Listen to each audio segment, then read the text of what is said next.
الحمد للہ رب العالمین والعاقبۃ للمتقین والصلاة والسلام علی سید الانبیاء والمرسلین اما بعد فاعوذ باللہ من الشیطان الرجیم بسم اللہ الرحمن الرحیم قل یا عباد الذین آمنوا اتقوا ربکم للذین احسنوا فی هذه الدنیا حسنہ وَأَرْضُ اللَّهِ وَاسِعَةٌ إِنَّمَا يُوَفَّى الصَّابِرُونَ أَجْرَهُمْ بِغَيْرِ حساب صدق اللہ مولانا العظیم وصدق رسولہ النبی الکریم الامین ونحن علی ذلک لمن الشاہدین والشاکرین والحمد للہ رب العالمین ان اللہ وملائکتہ یصلون علی النبی یا ایھا الذین آمنوا صلوا علیہ وسلموا تسلیما صلاۃ و سلام علیک یا سیدی یا رسول اللہ وعلی آلک و صحابک یا سیدی یا حبیب اللہ الصلاۃ و سلام علیک یا امام الانبیاء والمرسلین وعلی آلک و اصحابک یا خاتم النبیین۔ تمام تعریف اور توصیف اللہ جل شانہ کے لیے ہے جو تمام کائنات کا پالنے والا ہے۔ ہدیہ درود و سلام آقا دو عالم نور مجسم حضرت محمد مصطفیٰ صلی اللہ علیہ وسلم کی ذات بابرکات پر کہ جن کی خاطر اللہ تعالیٰ نے زمین و آسمان کی ہر شے کو پیدا فرمایا۔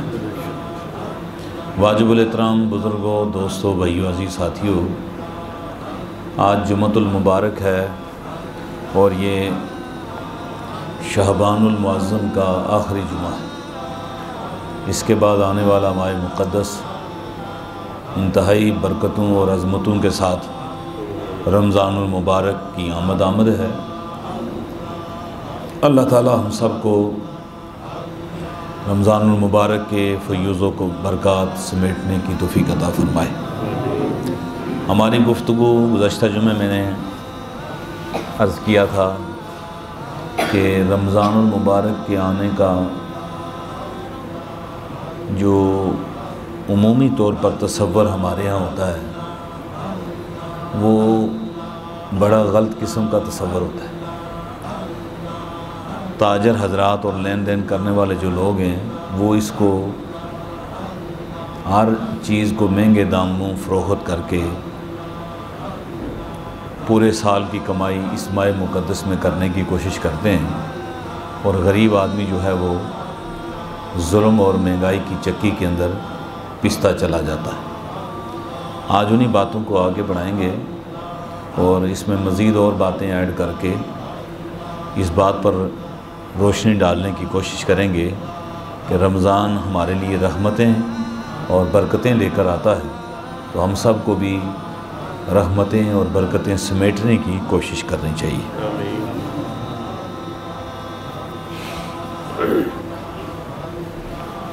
قرآن پاک کی جو آیہ مقدسہ میں نے تلاوت کی ہے اس کے اندر اللہ تعالیٰ ارشاد فرماتا ہے، میرے محبوبہ فرما دیں یا عباد الذین آمنوا اتقوا ربکم، کہ اے میرے بندو جو ایمان لائے ہو اور تقوی اختیار کر چکے ہو اپنے رب سے، للذین احسنوا فی ہذہ الدنیا حسنہ، ایسے لوگوں کے لیے جو دنیا میں صاحبان احسان ہوئے اللہ نے بہترین صلہ قائم کر دیا۔ وَأَرْضُ اللَّهِ وَاسِعَةٌ، اور ان کے لیے وسعت ارض، وسعت زمینی کو پیدا کر دیا ہے، زمین ان کے لیے کشادہ کر دی گئی ہے۔ انما یوفی الصابرون اجرہم بغیر حساب، کہ اللہ کے ہاں جو صبر کرنے والے لوگ ہیں ان کا حساب اتنا زیادہ اللہ انہیں عطا کرتا ہے کہ بغیر حساب کے انہیں اجر عطا فرماتا ہے، جو اللہ کے ہاں صبر کرنے والے لوگ ہیں۔ ان آیتوں سے پہلے جو آیتیں دو آئی ہیں ان میں بھی اسی مضمون کو بیان کیا گیا۔ اس سے ماقبل تو آیت نمبر 8 ہے، اس کے اندر بھی اسی مضمون کو اللہ تعالیٰ نے بیان کیا۔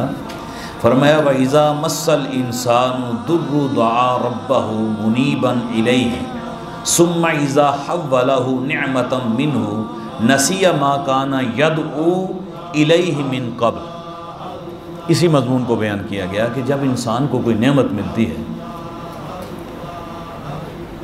اور اسے تکلیف پہنچتی ہے تو اس کے مزاج کے اندر دو طرح کی تبدیلیاں آتی ہیں۔ وَإِذَا مَسَّ الْإِنسَانُ، جب انسان کو ضُرُّ کوئی تکلیف پہنچے، کوئی تکلیف پہنچتی ہے تو پھر وہ کیا کہتا ہے؟ دعا ربہ، اپنے رب کو پکارتا ہے۔ جب اسے کوئی تکلیف پہنچے، تکلیف کی نوعیت جو ہے وہ بھی اس کے بعد والی آیت کے اندر بیان کی گئی ہے۔ چھوٹی تکلیف ہے اور بڑی تکلیف ہے، اس کے اندر بھی فرق بیان کیا گیا۔ جب بھی کوئی تکلیف اسے پہنچتی ہے تو وہ اپنے رب کو پکارتا ہے۔ ثم اذا خولہ نعمۃ منہ، جب اللہ کی طرف سے اسے کوئی نعمت ملتی ہے، تکلیف پہنچتی ہے تو وہ کیا کرتا ہے؟ اللہ کو پکارتا ہے۔ مجھے فلاں تکلیف ہو گئی، مہنگائی کی تکلیف، ظلم کی تکلیف، مشقت کی تکلیف، بیماری کی تکلیف، کسی مصائب کے اندر وہ گرفتار ہو گیا، اس کی تکلیف۔ جب بھی اسے تکلیف پہنچتی ہے تو وہ اپنے رب کو پکارتا ہے۔ اور پکارنے کا جو لفظ یہاں پر آیا، فرمایا دعا ربہ، گریہ زاری کرتا ہے، یا اللہ مجھ پہ یہ فلاں تکلیف آ گئی، اس کو ٹال دے، مصیبت کو ٹال دے، تکلیف کو ٹال دے، یہ دعا کرتا ہے۔ لیکن ہوتا کیا ہے؟ ثم اذا خولہ، جب وہ تکلیف اللہ دور کر دیتا ہے، نعمۃ منہ، تو اپنے ہاں سے اس پر نعمت کی بارش کرتا ہے۔ اب ضروری نہیں ہوتا کہ تکلیف جو اسے آئی تھی اس نے دعا کی اور تکلیف کے بعد نعمت آئی۔ اس آیت میں یہ بھی بیان ہوا ہے کہ اسے نعمت مل جاتی ہے، تکلیف آئی کوئی نہیں، خالی نعمت ہی مل گئی، اسے نعمت کی اس پر بارش ہو گئی۔ تو فرمایا نسی ما کان یدعو، وہ بھول جاتا ہے ما یدعو، اس نے جو پکارا تھا، یعنی وہ بات بھول گیا۔ کون سی بات؟ کہ جب اسے تکلیف پہنچی تھی تو وہ رو رہا تھا، میرا یا اللہ بیٹا فوت ہو گیا، میری جائیداد تباہ ہو گئی، یا میں تکلیف میں ہوں، میں بھوکا ہوں، پیاسا ہوں۔ اس طرح کی وہ تکلیف کے اندر جب گرفتار تھا تو اس نے رب کو پکارا، اور جب رب نے اسے دے دیا، اپنی نعمت سے اسے نواز دیا، تو فرمایا نسیہ ما کان یدعو، اپنی کئی ہوئی باتیں بھی بھول گیا، الیہ من قبل، جو اس سے پہلے وہ کہا کرتا تھا، دعا کرتا تھا، وہ بھول گیا۔ وَجَعَلَ لِلَّهِ أَنْدَادًا لِيُضِلَّ عَنْ سَبِيلِهِ، تو پھر اس نے کیا کرنا شروع کر دیا؟ اللہ کے ساتھ شریک ٹھہرانا شروع کر دیا، اللہ کے ساتھ شریک ٹھہرانا شروع کر دیا اس نے۔ قُلْ تمتع بکفرک قلیلا انک من اصحاب النار، فرما دیجئے میرے محبوب ان کافروں سے فرما دیجئے کہ جو تم نے کفر کیا ہے نا ظاہری فائدہ اٹھانے کے لیے، بے شک یہ دوزیوں کا کام ہے۔ اب ان دو آیتوں کو سمجھیے اور پھر بات کو ہم آگے بڑھائیں گے۔ جو پہلی آیت کے اندر یہ بیان ہوا ہے کہ اس کو بہت تکلیف پہنچی، کسی بھی قسم کی تکلیف پہنچی تو اس نے اللہ کو پکارا، یا اللہ مجھے تکلیف ہے، میرا کاروبار ختم ہو گیا، مجھے اولاد نہیں ہو رہی، میرے گھر میں بے سکونی ہے، میں پریشان ہوں، پراپرٹی میری تباہ ہو گئی ہے، کاروبار میں لاس ہو گیا ہے، یا کسی مقدمے کے اندر پھنس گیا ہوں، جھوٹے الزامات میں پھنس گیا ہوں۔ تو اس نے رب کو پکارا تو رب کائنات نے اذا دعا ربہ منیباً الیہ ثم اذا خولہ نعمتہ، اللہ نے فوری اس کی مصیبت کو دور کیا اور اس پر نعمت کی بارش کر دی۔ اب سمجھنے والی بات یہ ہے کہ جب اللہ تکلیف دور کر دے نا، خالی تکلیف،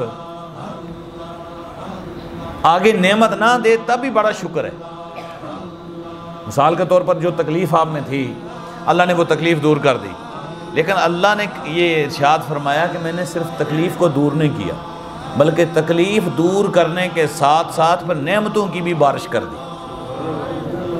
اب اگر وہ حضرت انسان اللہ کا شکر ادا کرنے والا ہوتا تو مزید زیادہ شکر ادا کرتا، اس کے ہاں گر جاتا، لیکن ہوا کیا کہ وہ نسیہ ما کان یدعو، وہ باتیں بھول ہی گیا، وہ زمانہ بھول گیا، غربت کا، پریشانی کا، مصائب کا وہ زمانہ بھول گیا کہ مجھ پر کوئی پریشانی کے دن بھی آئے تھے کہ نہیں، وہ وقت ہی بھول گیا۔ تو جو آدمی اپنا برا وقت، تکلیف زدہ وقت بھول جاتا ہے وہ کبھی زندگی میں کامیاب نہیں ہوتا، اور جو اپنے تکلیف زدہ دنوں کو، پریشان زدہ دنوں کو اور مصائب زدہ دنوں کو یاد رکھتا ہے اور ان کو اپنے سینے میں رکھ کر آگے چلتا ہے، اللہ اسے قدم قدم پر نعمتیں عطا فرماتا ہے، قدم قدم پر اس پر نعمتوں کی بارش ہوتی ہے۔ تو فرمایا وہ آدمی، وہ جو نسیہ ما یدعو، جو بھول گیا کہ کیا میں پکارا کرتا تھا، کیا میری کمیاں تھی، جو بھول جاتا ہے اور بھولنے کے بعد صرف بھولتا نہیں ہے بلکہ کفر کرتا ہے، شرک کرتا ہے۔ اور ہوتا کیا ہے، اس کی سادہ سی مثال میں آپ کے سامنے پیش کرتا ہوں کیسے شرک کرتا ہے۔ دیکھیے، جب آدمی کے پاس پیسے نہ ہوں تو آدمی مسجد میں دوڑتا ہے، کسی کے پاس جا کر دعا کرواتا ہے، دعا کریں جی میرا کاروبار ٹھیک ہو جائے، دعا کریں میرا فلاں چیز کام بن جائے۔ اچھا، جب کام بنانے والا اللہ ہی ہے کہ نہیں، دعائیں بھی کروانی چاہیے، نفل بھی پڑھنے چاہیے، نماز بھی پڑھنی چاہیے، لیکن کام کرنا کس نے ہے؟ اللہ نے کرنا۔ اچھا، ہوتا کیا ہے کہ جب اس کا کام ہو جاتا ہے نا تو اب اس سے اگر کوئی پوچھتا ہے، یہ بھی اللہ تعالیٰ اس آدمی کو آزمائش کے لیے اسی کے بھائیوں کو یہ دل میں القاء کرتا ہے کہ اس سے جا کر پوچھے نا، یہ جو تمہارا کاروبار چمک رہا ہے، یہ جو پیسے کی ریل بیل ہے، یہ جو تمہارے پاس اتنی زیادہ دولت ہے، یہ کہاں سے آئی ہے؟ اسی کا بھائی، اسی کا بھتیجا، رشتہ دار جا کر اس سے پوچھتا ہے۔ اب اس کا امتحان ہوتا ہے، یہاں کیا ہوتا ہے؟ امتحان ہے اس کا۔ پوچھا جا کے کہ چاچا جی، بھائی صاحب، میرے بھائی، یہ بتاؤ یار، بڑی دکان ہے تمہاری، بڑے پیسے ہیں تمہارے پاس، کہاں سے آئے ہیں؟ اگر وہ یہ فوری کہہ دے کہ یہ میرے رب کا انعام ہے تو فرمایا وہ کامیاب ہو گیا۔ تو اگر اس نے یہ جملے کہنے شروع کر دے، وہ پترا بڑی محنت کی تھی، میرے منڈے بڑی محنت کرتے ہیں، دن سارا میں لگا رہا ہوں، بڑی محنت کی ہے جناب، بڑی تگو دو کی ہے میں، اے جڑیاں ساریاں گلاں انہیں گنائیاں نے، یہ حقیقت بھی ہو سکتی ہے، بے شک محنت کی ہے، لیکن اللہ فرماتا ہے جب محنت بھی کرو، محنت کرنے کے بعد بھی اللہ کی طرف کرو۔ بے شک تم نے محنت کی، تمہارے بچوں نے محنت کی، سب کچھ کیا، لیکن کہو یہ اللہ کا فضل ہے۔ تو اگر اس نے وہ باتیں گنوانا شروع کر دی اور اللہ کے فضل کو بیچ میں سے نکال دیا، اللہ کی رحمت کو بیچ میں سے نکال دیا، تو پھر ہونا یہ چاہیے تھا اسے۔ اب قرآن پاک اسے جواب یہ دیتا ہے کہ اگر تم یہ کہتے ہو کہ میں نے محنت کی، تو جب تم پر تکلیف آئی ہوئی تھی پھر اللہ سے کیوں مانگتے تھے؟ گل سمجھ آئیے گا؟ پھر اللہ سے کیوں مانگ؟ اس وقت تم محنت کرتے نا، اس وقت تیرے بچے کہاں تھے، تیرے رشتہ دار کہاں تھے، تو کہاں تھا؟ یہی لیل و نہار تھے، یہی وقت تھا، تو تم نے اس وقت اللہ کو کیوں پکارا تھا؟ جب تو تکلیف میں تھا، تیرا کاروبار نہیں چل رہا تھا، تو اللہ کو پکار رہا تھا، اور جب تجھے مل گیا تو تو نے یہ کہنا تھا کہ مجھے اللہ نے دیا ہے۔ اس کے مد مقابل تو نے کہا میں نے محنت زیادہ کی ہے۔ محنت بے شک تو نے کی ہے، لیکن فضل اس میں اللہ کا ہے۔ آگے فرمایا قل یا عباد الذین آمنوا اتقوا ربکم، اے میرے محبوب ان سے فرما دیجئے جو ایمان لائے ہیں اور رب کا تقوی جنہوں نے اختیار کر دیا، ایمان لانے کے بعد تقوی پر قائم ہو گئے۔ ایمان کیا ہے اور تقوی کیا ہے، اس کے اندر بہت بڑا فرق ہے۔ ہم جب کلمہ پڑھتے ہیں تو مسلمان ہو جاتے ہیں، تو ایمان لے آتے ہیں، آگے نماز روزہ زکوٰۃ کچھ بھی نہیں دی، تو ایمان، صاحب ایمان تو ہم ہو گئے کہ ہم مسلمان، کلمہ پڑھ لیا ہم نے، دائرہ اسلام میں داخل ہو گئے، صاحب ایمان تو ہیں ہم۔ لیکن تقوی کی جو راہ ہے وہ صرف کلمہ پڑھنے تک نہیں ہے، بلکہ یہاں سے شروع ہوتی ہے، یہاں سے شروع ہوتی ہے۔ ایک غیر مسلم آدمی اگر کوئی نیکی کا کام کرتا ہے تو اسے ہم صاحب تقوی نہیں کہیں گے۔ وہ نیکی کا کام کر رہا ہے، اس کا اجر اللہ تعالیٰ اس کو دنیا میں ہی دے دیتا ہے، اخروی اجر اس کا نہیں ہے، اللہ آخرت میں اسے کوئی اجر نہیں دے گا۔ کیوں؟ کہ وہ ایمان والا نہیں ہے۔ دنیا میں وہ کام سارے جو ہے تقوی والے کر رہے ہیں، کسی کے لیے پانی کا بندوبست کر دینا، راستہ بنا دینا، غریب بچی کی شادی کروا دینا، غریبوں کے ساتھ مدد کرنا، یہ سارے صاحب تقوی لوگوں کے کام ہیں۔ لیکن کیونکہ وہ صاحب ایمان نہیں ہے تو اللہ اس کا اجر اسے دنیا میں دے دیتا ہے۔ اجر کس طرح ملتا ہے؟ فرمایا اس کا اجر اس کی اولاد میں، اس کی دولت میں، اس کے جاؤ منصب کے اندر، اس کے جاؤ مال کے اندر اللہ تعالیٰ برکت ڈال دیتا ہے، اس کا مال بھی زیادہ ہو جاتا ہے، اس کو عزت بھی مل جاتی ہے، ساری چیز مل جاتی ہے۔ لیکن فرمایا آخرت کے اندر اس کا کوئی حصہ نہیں، کیوں کہ وہ صاحب ایمان نہیں ہے۔ اور جو صاحب ایمان ہے، اسی طرح اگر وہ صاحب تقوی نہیں ہے تو صاحب ایمان اور صاحب تقوی کے اندر وہی فرق ہے جو صاحب تقوی اور غیر مسلم کے اندر فرق تھا۔ اتنا بڑا فرق ہے، سمجھیے کہ وہ ہے مسلمان لیکن صاحب تقوی نہیں۔ اور تقوی کی ڈیفینیشن جو ہے، تعریف ہی یہاں سے شروع ہوتی ہے کہ ایمان لانے کے بعد اعمال صالحہ کی ابتدا کرنا، اعمال صالحہ کو شروع کرنا اور اعمال صالحہ کو لے کے آگے بڑھنا۔ تو اس نے صرف ایمان ہی لایا ہے، کلمہ پڑھا تھا یا مسلمان کے گھر میں پیدا ہو گیا، بس اتنا ہی ہے۔ ساری زندگی اس کی گزر گئی، کبھی اس نے اللہ کو یاد ہی نہیں کیا، پورا دن گزر جاتا ہے، رب کا نام اس کی زبان پر اگر کبھی آیا بھی ہے تو قسم کی صورت میں آیا ہے، حلف کی صورت میں آیا ہے، باقی ایسے ہی گزر گیا۔ نہ نماز پڑھنی آئی، نہ روزہ رکھا، نہ زکوٰۃ دی، اسی طرح ساری زندگی گزار دی اس نے۔ تو اب وہ تقوی کی منازل کی طرف نہ گیا، ایمان کی منزل کے اندر جا کر رک گیا۔ تو فرمایا جو صاحب تقوی ہوتا ہے نا، جو تقوی اختیار کر لیتا ہے، دن بہ دن اللہ اس کی منازل کو بلند کرتا جاتا ہے، دن بہ دن بلندی اس کے اندر آتی جاتی ہے اور وہ صاحب مقام بن جاتا ہے۔ آگے ارشاد فرمایا لِلَّذِينَ أَحْسَنُوا فِي هَذِهِ الدُّنْيَا حَسَنَةٌ، جو صاحب تقوی لوگ ہوتے ہیں اللہ تعالیٰ انہیں دنیا کے اندر صاحبان احسان بنا دیتا ہے۔ ہم دعا کرتے ہیں ربنا آتینا فی الدنیا حسنہ وفی الآخرۃ حسنہ، مسلمان یہ ہے۔ اب یہاں سے اگر کٹ لیں آپ ربنا آتینا فی الدنیا حسنہ تو یہ ایک معیار ہے، وفی الآخرہ حسنہ یہ دوسرا معیار ہے۔ مسلمان صرف دنیا کی حسنہ نہیں مانگتا، مسلمان اپنی اخروی حسنہ کو بھی مانگتا ہے، کیونکہ دنیا تو ختم ہو گئی نا بھائی، یہیں پر ختم ہو گئی۔ اور اگر دنیا کے اندر اسے حسنہ مل گیا، جاؤ مال مل گیا، عزت تقوی سب کچھ مل گیا، لیکن اگر وہ آخرت اس کی ٹھیک نہیں ہے تو دنیا کی عزت، دنیا کا تقوی، دنیا کا معیار، دنیا کی دولت کسی کام نہیں آئے گی جب تک وہ اخروی تقوی کو نہیں پالے گا۔ وَأَرْضُ اللَّهِ وَاسِعَةٌ، دوسرا اسے انعام کیا ملتا ہے؟ اس کے لیے زمین کو اللہ کشادہ کر دیتا ہے۔ تو اسے 5 مرلے کے گھر میں رہتا ہے لیکن اللہ اس کے لیے زمین کشادہ کر دیتا ہے۔ اس پر صاحب مفسرین نے لکھا ہے وَأَرْضُ اللَّهِ وَاسِعَةٌ کا کیا مطلب ہے کہ اللہ اس کے لیے زمین کو کشادہ کر دیتا ہے۔ کیسے کشادہ کرتا ہے؟ اس کی میں 2 مثالیں آپ کو دوں، شاید میں سمجھانے میں کامیاب ہو جاؤں۔ جب آدمی اپنے اندر گھٹن محسوس کرتا ہے نا تو وہ بڑی حویلی کے اندر بھی گھٹن ہوتی ہے، اور جب وہ اپنے اندر کشادگی محسوس کرتا ہے ایک مرلے کے مکان کے اندر بھی بڑا بادشاہ ہوتا ہے۔ یہ اس کے دل کی کیفیت ہوتی ہے جو اسے کشادہ بھی کرتی ہے اور مقید بھی کرتی ہے۔ وہ بڑی حویلی کے اندر رہ رہا ہے لیکن رات کو نیند کی گولیاں کھا کے اسے نیند آتی ہے، اور اسے نرم و ملائم بستر پر کروٹیں بدلتے بدلتے رات گزر جاتی ہے، نہیں نیند آ رہی اسے۔ اس کے مد مقابل صاحب تقوی آدمی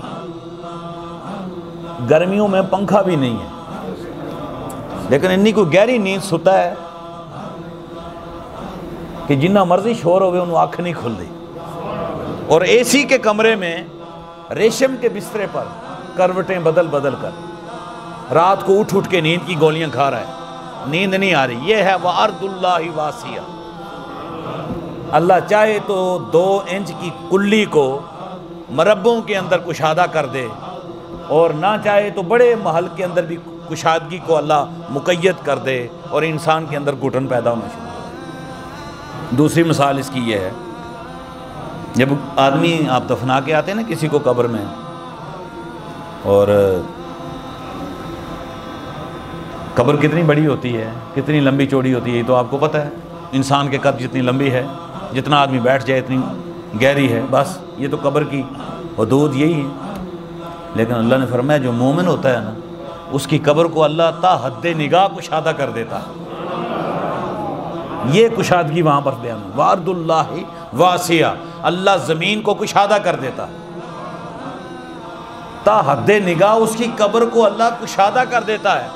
اور فرمایا منافق اور کافر کی قبر کو اس طرح سکیڑ دیتا ہے اللہ، اس طرح گلوز کر دیتا ہے کہ اس کی دائیں جانب کی ہڈیاں پسلیاں بائیں جانب سے باہر نکل جاتی۔ وارد اللہ واسعہ، قبر دونوں کی آپ نے ایک جیسی بنائی ہے، کوئی لمبی چوڑی نہیں ہے، دونوں کی ایک جیسی قبر ہے۔ دنیا میں ایک ہی تو کام ایک جیسا ہو رہا ہے، جو غریب کا بھی وہی ہے اور امیر کا بھی وہی ایک جیسا، تو یہ صرف قبر والا کام ہو رہا ہے نا۔ باہر سے اور بات ہے جی، آپ اپنی قبروں پر جو مرضی کر دیں، لیکن وارد اللہ واسعہ، اندر سے قبر کس کی کشادہ ہو رہی ہے؟ فرمایا وہاں پر مربے والے کی، جائیداد والے کی، طاقت والے کی نہیں، وہاں پر صاحب تقوی کی قبر کو اللہ کشادہ کر دیتا ہے۔ انما یوفی الصابرون اجرہم بغیر حساب، جو ایسے صبر کرنے والے لوگ ہوتے ہیں اللہ ان کو اجر دیتا ہے لیکن بغیر حساب کے دیتا ہے۔ اس بات کو سمجھیے، اگر اللہ ہمارے ساتھ حساب شروع کر دے تو ہمارا تو سانس لینا مشکل ہو جائے گا، ہے گا یا نہیں؟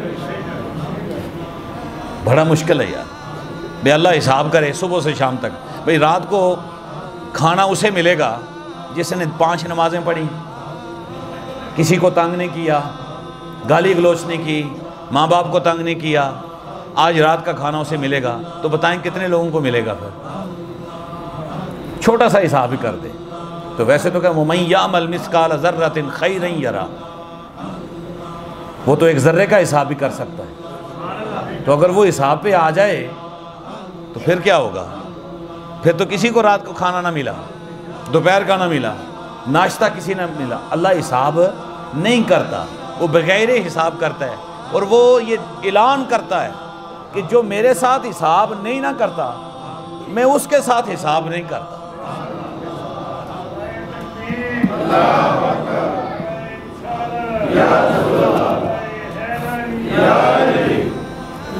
جو میرے ساتھ حساب، ہم تو حساب میں پڑے رہتے ہیں، دیکھیے ہم اللہ کے ساتھ سب سے زیادہ حساب کرتے ہیں،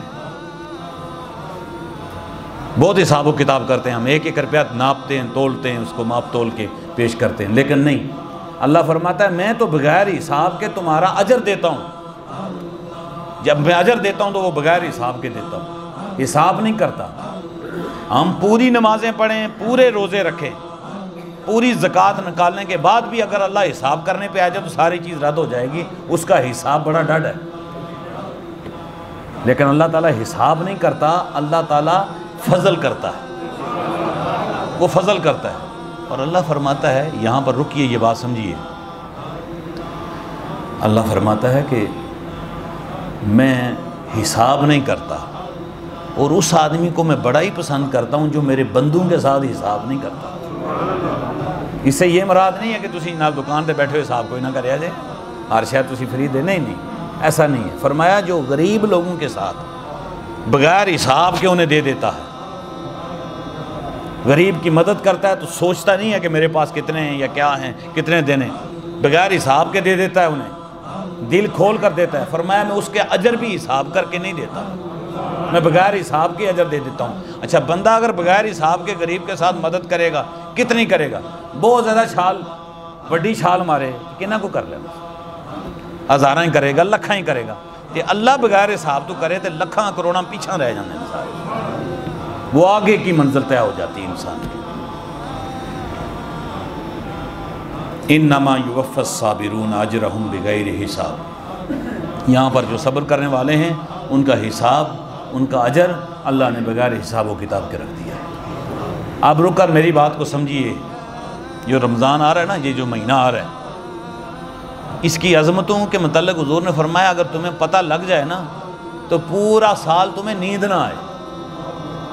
یہ کتنا پیارا مہینہ ہے، کتنی عظمتوں والا ہے، کتنی برکتوں والا ہے۔ لیکن میں وہ بات نہیں کر رہا، میں ایک اور بات کر رہا ہوں آپ سے۔ بڑی تلخ قسم کا جملہ میں بولنے لگا ہوں، اس کو سمجھیے۔ اگر کوئی آدمی غیر مسلمان کی میں بات نہیں کرتا، غیر مسلم آدمی کوئی کسی مسلمان کو پکڑ کے یہ کہے کہ یارہ توڑا جڑا رمضان آ رہا ہے لٹ مار دا مہینہ ہے، تو انہوں غصہ چڑھنا ہی ہے نہیں؟ جنہوں نے چڑھنا آکھو سبحان اللہ، آکھے تو انہوں پھاڑ کے توڑا لٹ مار دا مہینہ آ گیا ہے تو انہوں بڑا غصہ چڑھنا ہے۔ تو ایسے بھی جو شیلے بندے ہونے نے جڑا وہ دا سر پاڑ چڑھا، تو ساڑھے رمضان دے مہینے لٹ مار رکھے ہے۔ مجھے لہدہ گل ہے کہ 10 دی شے 100 ہی بیچ دیں، تو بیچ دے بھی مسلمان ہیں۔ اگر وہ یہ کہیں کہ لوٹ مار کا مہینہ آ رہا ہے تو میں بڑا غصہ آئے گا، لیکن عملی طور پر واقعی یہ ہے کہ ہم پورا سال انتظار کرتے رہتے ہیں، سٹاک کرتے ہیں چیزوں کا۔ جو ہی پہلا روزہ آتا ہے، جو پہلے دن چیز فروخت ہو رہی تھی اس کو ہم 100% پہ زیادہ لے جاتے ہیں۔ مہنگائی کا ایک طوفان پورے ملک میں، پہلے 10 روزے آپ ذرا دیکھ لینا۔ تو پھر اس کا مطلب یہ ہے کہ اگر کوئی آدمی یہ جملہ ہمیں بولے غیر مسلم کہ تمہارا جو لوٹ مار کا مہینہ ہے، تو پھر میں سانوں غصہ نہیں نہ کرنا چاہیے، غصہ نہیں کرنا چاہیے، بلکہ آپ عمل کی طرف دیکھنا چاہیے کہ واقعی ایسا ہے یا نہیں۔ ہوں تسی مارکیٹ میں چلے جاؤ نا، سارے عیسائی تو نہیں بیٹھے نا، غیر مسلم تو نہیں بیٹھے نا، تقریباً 95% دکاندار مسلمان ہوں گے، 95% مسلمان جو ہے وہ دکاندار ہوں گے، اور سارے جو ہے ایک سے ایک بڑھ کر ریٹ لگا رہا ہوگا۔ کس وجہ سے؟ کہ جناب کھجوریں مہنگی ہو گئی کہ لوگ استعمال کر رہے ہیں، ٹماٹر مہنگا ہو گیا، ادرک مہنگا ہو گیا، لیمو مہنگا ہو گیا، لوگوں نے پانی پینا ہے۔ یہ وہ چیزیں ہیں کہ جو ہم خود رمضان کے اندر ان کو مہنگا کرتے ہیں۔ اس کے مد مقابل میں اس پر بڑی سوچتا ہوں، یہ جو غیر مسلم لوگ ہیں نا، یہ عیسائی اور یہودی ہیں، ان کے اندر روزے تو نہیں ہیں باقاعدہ طور پر جس طرح ہمارے ہاں روزے ہیں، لیکن ان کے اندر تہوار ہیں۔ یہ جو دسمبر کے اندر تہوار ان کا ہوتا ہے، ایسٹر ہوتا ہے، اس طرح ہندوؤں کی ہولی ہوتی ہے، یہ ابھی پچھلے دنوں میں گزری ہے۔ عیسائیوں کی جو انٹرنیشنل مارکیٹیں ہیں نا، وہ 50% ڈسکاؤنٹ کر دیتی ہیں ان دنوں کے اندر، جو ان کی اپنی مصنوعات ہوتی ہے، وہ اپنے وہ کہتے ہیں ہمارا معتبر دن ہے، اس دن کی وجہ سے وہ 50% ڈسکاؤنٹ پہ چیزیں بیچتے ہیں، اور ہمارے ہاں 100% مہنگی ہم چیز بیچتے ہیں۔ ویسے ان سارا غصہ عمران خان سے نکل رہا ہے کہ سارا قصور ہے، لیکن کئی ایسی چیزیں بھی ہیں جو پیچھے سے سستی آ رہی ہوتی ہیں، ہم نے خود سستی لے کے رکھی ہوتی ہیں، اور ان کو ہم رمضان کے اندر مہنگی کر کے بیچتے ہیں، اور مہنگی کر کے بیچ کے تو جماعت نہ نماز بھی چھڑنی نہیں جی، جماعت نہ نماز پڑھن دا 70 فرضاں دا ثواب لبدا ہے، کیونکہ ثواب اللہ نے دینا ہے، لوٹا آپ نے لوگوں کو ہے، اور اللہ سے آپ ثواب لینے کی بھرپور کوشش کر رہے ہیں کہ اللہ ہمیں ثواب دے دے گا۔ دل پر ہاتھ رکھ کے سوچئے، جو اللہ کی مخلوق کو لوٹ کر اللہ سے حساب اور اللہ سے اجر کا طالب ہو، وہ بے وقوف تو ہو سکتا ہے، متقی نہیں ہو سکتا، صاحب تقوی نہیں ہو سکتا۔ صاحب تقوی وہ ہے جو اللہ کی مخلوق پر رحم کرنے والا ہے۔ اس لیے رمضان مبارک کو لوٹ مار والا مہینہ نہ بنائیں۔ ہاں، ایک چیز کی لوٹ مار ہو سکتی ہے کہ آپ اللہ سے اجر کی لوٹ مار کریں، اللہ سے اجر کی بخشش کی لوٹ مار کر لیں کہ اللہ نے بغیر حساب کے لوگوں کو بخشنا ہے، بغیر حساب کے جنت میں داخل کرنا ہے، تو آپ اللہ سے بخشش کروا سکتے ہیں، اپنے گناہوں کی بخشش کروا سکتے ہیں، لیکن اگر آپ لوگوں پر ظلم کرنے کے بعد یہ سمجھیں کہ ہماری نمازیں اللہ قبول کر لے گا، روزے ہمارے قبول کر لے گا، اور پھر دوسرا مزے کی بات یہ ہمارے ہاں جو ریاکاری ہے اور حب جاہ ہے، یہ اتنی زیادہ ہو چکی ہے کہ ایک امیر آدمی ہے جس کو اللہ تعالیٰ نے دیا ہے، وہ اپنے دسترخوان پر 20 قسم کے اور اس کے پڑوس میں ایسے لوگ بھی موجود ہیں جو غریب ہیں اور ان کے پاس کھجور اور فروٹ بھی نہیں ہے کہ وہ افطاری کر سکے. اچھا انواع و اقسام اکٹھا کر کے تو پھر اتوں جناب تصویر کشی، اس کی تصویر بنتی ہے اور اسے پھر سوشل میڈیا پر بھیجا جاتا ہے اور بتایا جاتا ہے کہ ہم نے اپنے دوست احباب سے کے ساتھ مل کر افطار پارٹی ہوئی ہے. اور غریب آدمی کا کیا حال ہے ماشاءاللہ. غریب آدمی کو دیکھیں کہ اس کے پاس کھانے کے لیے روٹی نہیں. پھر ہم اپنے آپ کو دعویٰ کرتے ہیں. دیکھیں افطاری کی تشہیر اور اس طرح کی یہ جو عبادات ہوتی ہیں ان کی تشہیر کرنا تو ویسے بھی حرام ہے. کہ آپ نماز پڑھ رہے ہوں تو بیٹے کو کہا میری تصویر بنائیں ذرا تے نال ہی فیس بک تے چاڑ چھڑی ہوئی ابا جی ساڑھے نماز پڑھ رہے سن دعا کر رہے سن ماشاءاللہ. وہ دعا تے اللہ نال کرنی ہے بندے نو کی آنا ہے. کئی لوگ نے دعاواں کراندے بڑے نہ کر کے دعا کرنی ہے میں دعا کر رہے نال نہ منہ بنایا رونا والا تے نال میری تصویر بنائی بھائی تے فیس بک تے چاڑی. لعنت بھیجو ہے کوئی گل ہے کوئی گل نہیں ہے. یہ ریاکاری ہے، اس کا کوئی تعلق نہیں دین کے ساتھ. سمجھائی گل تھی کہ نہیں؟ پھر جناب افطاری ہو رہی ہے جی فلانی پارٹی ہو رہی ہے جناب تصویر بنایا جی. اچھا روٹی گھٹ کھانے بندے تصویراں زیادہ بنوا دے. چلو تسی ولیمے دی بنوا لی شادی دی بنوا لی کوئی اور محفل شیفل تو کر لیا وہ اللہ دے بندے اور روزے نو تو معاف کرو. تو پھر افطار پارٹیاں اکثر انہوں دی ہوندی جڑے روزے نہیں جے رکھ دے. کئی بندے مینوں آندے نے شاہ جی روزہ تو ساڈے کو رکھیا نہیں جاتا پر افطاری روز کرنے ہیں. تو افطاری بھی چنگے بندے سانوں بڑے بندے بلاندے نے کہ جی آج افطاری ساڈے حل کرے جی. انواع و اقسام کے کھانے وہاں پر موجود ہوتے ہیں اور جناب فلانے صاحب جنہوں نے روزہ نہیں رکھا وہ وہاں پر جا کر افطاری کر رہے ہوتے ہیں. غریب آدمی کو افطاری پر کوئی نہیں بلاتا. آپ ان لوگوں کو بلاتے ہیں جو صاحب ثروت لوگ ہیں، جو آگے ہی پیسوں والے لاکھوں کروڑوں والے ہیں. ان کو بلا کر پھر تصویر کشی کرتے ہیں اور پھر اس کو جناب تشہیر کرتے ہیں. غریب آدمی کو بیچارہ کون پوچھتا ہے؟ وہ تو دروازے پہ چلا جائے تو اس کی ہتھیلی پر تو آپ ایک کھجور رکھنے کے لیے تیار نہیں. یہ ہیں مسلمان. ہمیں اپنے آپ پر غور کرنا چاہیے. بس رمضان شریف آ رہا ہے، اس پر غور کیجئے اس بات پر کہ ہمارے جو طور طریقے ہیں مسلمانوں والے ہیں. کیا ہم یہ مسلمان کو یہی زیب دیتا ہے جو ہم کر رہے ہیں؟ اور اگر ایسا نہیں ہے تو پھر اس بات سے پیچھے ہٹیے. یاد رکھیے دنیا کے بڑے بڑے لوگوں کو بلا کر، یہ جو صاحب ثروت لوگ ہوتے ہیں، مالدار لوگ ہوتے ہیں، ان کو آپ جو بلا کے افطاری کرواتے ہیں یہ کسی اور مقاصد ہوتے ہیں. آپ کے اس میں نیکی کا عنصر نہیں ہوتا. یہ اور مقاصد ہوتے ہیں، ہمیں کام آئے گا فلان جگہ پر، تگڑے آدمی کو بلاؤ، فلان کو بلاؤ، فلان جگہ پر کام آئے گا. وہ کام آئے گا یا نہیں آئے گا یہ بات کی بات ہے، لیکن آپ کو ذلیل ضرور کروائے گا. غریب آدمی کو بلا کر اپنے گھر میں دسترخوان پر بٹھائیں، اس کو افطاری کروائیں، پھر اس کا مزہ دیکھیں اور پھر اس کا اجر دیکھیں اللہ کی بارگاہ. غریب کو بلا کر ذرا دیکھیں.